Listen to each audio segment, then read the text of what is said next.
What's up, everybody? Welcome back to another Top 5, Bottom 5 Nerd Rage list. And today, of course, I am joined with Uncle Dolphin. Yo, what? I am joined with Chris Pinkerton, if you're nasty. Party people. And today we're going to be doing the top 5 Transformer G1 episodes of all time. Of course, if you want to leave your opinions in the comments, you're welcome to do so, but understand that they have no merit or meaning to us. We can't wait to see your opinions. So, I made this list with having the last time I watched Transformers at least 5 years ago. Sure.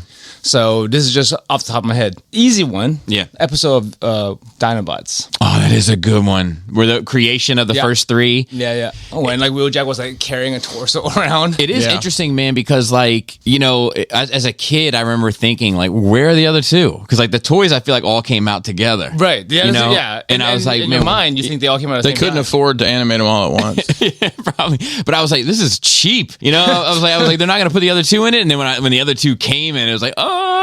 Yeah. Another thing that's interesting about Transformers, if you think about it, is Grimlock before the movie is not the same character as Grimlock in the movie or after. Right. Grimlock in that first season is a menace. So not as goofy. Yeah, he simple. Goofy. He's simple, but he's a killer. Yes. And then in the movie he becomes kind of like the pet dog. Yeah. Of, you know what I mean? Of that's interesting. It's like a huge dumb guy on a football team you don't want to mess with. Yeah. So I had the Dinobots as well, and the surprise. Wow. So the one in the cave you mentioned, but the other one that comes to mind is when Grimlock got smart and created the. When he got smart. He had the magic hat. Yes. Yeah. It was like the Sorting Hat from Harry Potter, and he just pulls Computron out of it, right? Yeah. Correct me if you feel differently. I've always felt like the Technobots were the most nondescript combiner team. They were pretty lame. Yeah, they're like the new generation Pokemon. They're just shapes. To this just shapes. My number 5 is Call of the Primitives. It's one of the worst stories. So you meet the creator of Unicron, and he has worked on this next kind of planet killer, and it's more of an energy thing that comes in, and it's like a Dracula, almost vampire energy thing that comes in sucks the enemy and moves on. Basically, there's this call of the primitives, so all the beasts, the Predacons, the Dinobots, Ravage, Steeljaw, all they get on a ship and they go there to kind of fight this dude. And the story's dumb, but the animation is so good. It's the best animation in the entire show. And I always point it out because people are always like, I don't like Studio Ox, I only like G1. And I'm like, what's your favorite episode? And they're like, well, Call of the Primitives looks the best. And I'm like, you don't know what you mean. But it's to this day when I see Transformers in my head, Studio Ox is how I imagine them. And it was the same anime folks in season 1 also that did a lot of the animation there that's far better than season 2, which jarringly is different. Yeah, jarringly different. Yeah. So that's my number 5. Number 4? Number 4 is Key to Vector Sigma. Okay. Oh, dude. When you actually get to see the cars being cut up into robots. I thought it was the coolest thing. I still think it's a cool thing to actually see how they're made, kind of. Yeah. But I don't actually know how they're made. In lore, it seems weird that that's how they're made. Yeah. Well, it's a little inconsistent too, because I feel in Vector Sigma they just put Energon in it and then brought it to Vector Sigma. Yes. But in Starscream's Brigade, he had to get the personality chips to yes. so it's a little bit different each time. And also on Cybertron, you wouldn't already have vehicles lying around that you want to turn into something. Exactly. Yeah. There's actually lore in that. It's one of the few episodes that actually builds that world a little bit. But it does. The gems usually are world building things like Vector Sigma. There's another one that springs to mind. The one where they show Orion Pax back in the day, and there was the military class and the kind of working class and all that. So I'm gonna say the episode where they get space herpes. And I know what you mean. And Perceptor has the cream, and he's won an award for his herpes cream. Yeah, I don't. It's space. It's some cosmic rust or something. Is what it's called. I was like, it's space herpes. It's definitely space herpes. It's probably a.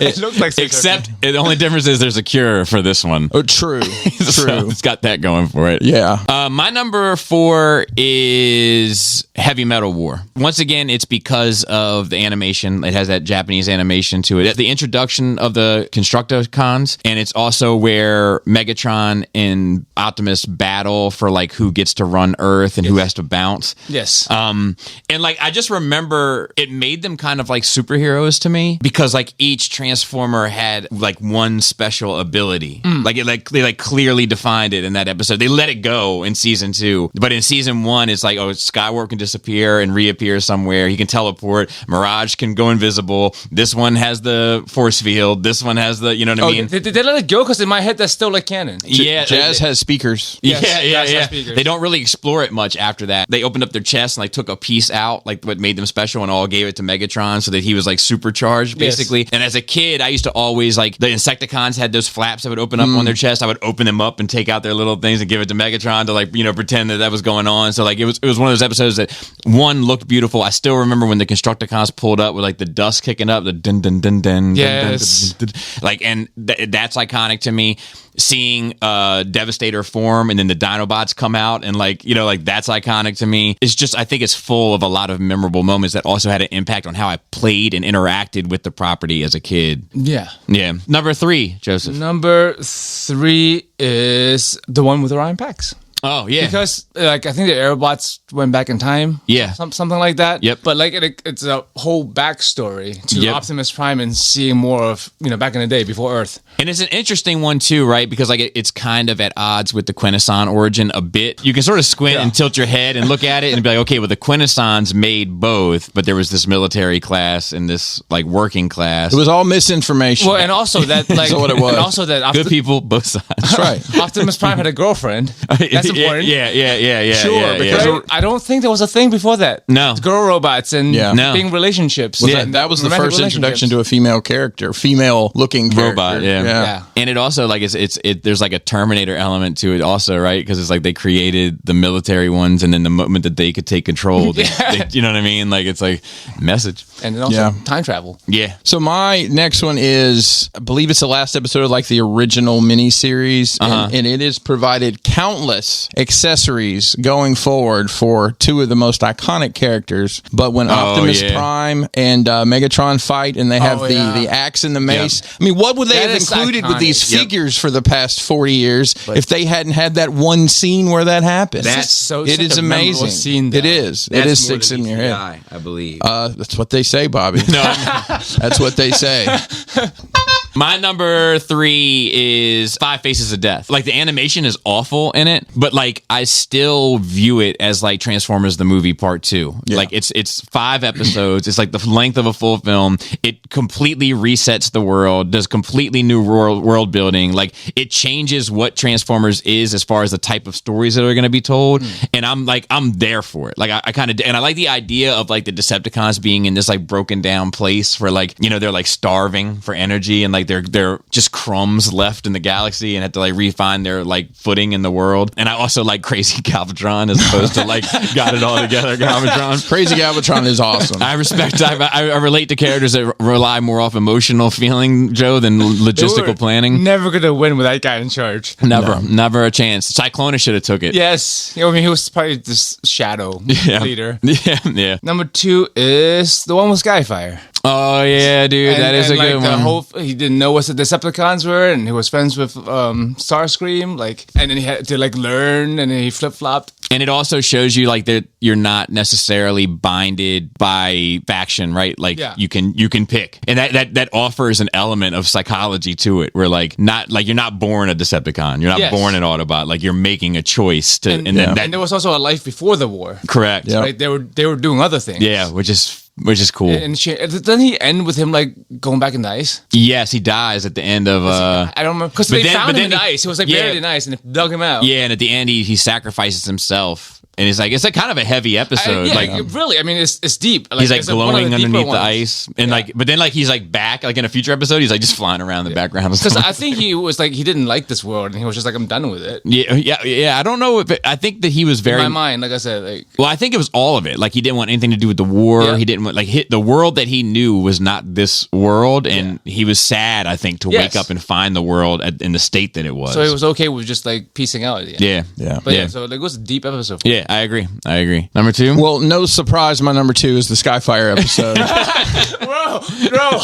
Hey, listen, we know good stuff. Okay? We don't talk about this ahead of time. By the way, we do not. We purposefully don't. But most of all the points you made, looking at it as an adult, it is really deep. It's like he wakes up and this was his friend, and now it's like, hey, you haven't talked to a guy you've known from 2 jobs ago, and all of a sudden that guy and he's into this all the radical stuff, and then you're like, wait a minute. minute, we were just like building science kits together. But last time I saw you, we were in high school, and we just like got drunk and listened to music. That's right. And now you're joining some sort of radical group that LARPs in the woods. Exactly. So I mean, it's a great analogy of like people change. Yeah. And you brought up, you guys had hit the nail on the head really with you get to choose who you want to be. You don't have to be anything of this. Yeah. And you know, years later they made the toy where you could change the symbol back and forth. So you could choose your own path with your toy. It's what made him. I mean, he's one of the most interesting characters in that franchise. Even from it's that based basically on one very episode. few episodes. Yeah. My number 2 is Starscream's Brigade. You know, it's just like it was always one of my favorites as a kid. Like the Decepticons were my favorite as a kid, so to have a couple episodes that really focused on them and didn't deal so much with the Autobots. The beef between him and Megatron was fantastic. There was a certain point where Optimus is kind of like, we're just gonna stay out of this. Like, let them sort this out on their own. Like, that's a great moment. Seeing my boys demolish Bruticus was always a fun moment for me. It also established the Stunticons as really being my favorite because they didn't care.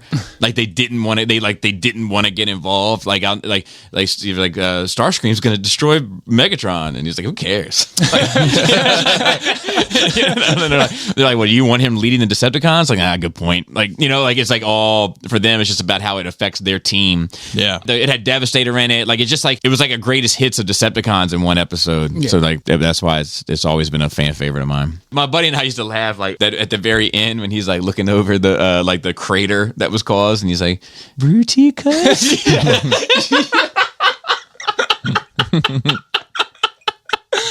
Starscream's so lame. I don't understand people who love. I know. I hate him. Like, I hate him, dude. Who love him as like the favorite. I love to hate him. Of all time is Starscream. Well, you do have to admit of all the characters, he had the most character. Yes, true. And he's interesting. I think that is what gets people's attention. Yeah, sure. I guess a good villain. I guess. Yeah. Number 1 is episode 1. You got to really see Cybertron in the whole beginning of them taking off, crashing. Everything is there. If you don't know anything about Transformers, like that is what you need to know about Transformers. Yep, I 100% agree. Christopher? So mine's, I guess, probably one of the saddest, if not the saddest episodes, and it's the Omega Supreme episode. Oh yeah, that dude like got his heart broken, man. Yeah. And he's like, I didn't even think about that. Hey, Optimus, I'm gonna break this down for you, but then I ain't never gonna say again, dude. And you're probably never gonna see me again. Yeah, dude. What a good supervisor. Need a minute to talk? Hey. Take Omega Supreme, have a little chat. Yeah, that one's always stuck with me just because it's deep, man. It really is. Yeah. You know, look, on the surface, all these episodes are just toy commercials. Of course, but there's some gems. There's some gems. There's some good parts. Yeah, there's like bad parts, but there's good parts. That thing, like, I just imagine him like, I've noticed you haven't been yourself at work recently. Is anything going on at home? Then Omega Supreme's like, this thing's been bothering me. Let's take a walk, man. Let's go out there. Let's go out in the mountains and take a walk. Let's go sit down on some giant rocks and talk about this. My number 1 is also episode 1, but it's really, I did it broad. I just did the whole More Than Meets the Eye arc to include episode 3. And it's really like funny because a lot of the ones that end up meaning the most to me as I get older have to do 2 things. They have to like build the world or the characters. And you're right. That first one tells you everything you need to know, how they get to Earth, what the beef is about, like the whole thing. And the other thing that I think I needed only as an adult looking back at it is I needed the play pattern. Like I needed them. You needed to know how to play with your toys. I needed to know how to play with it, and so to speak, and like that's crazy.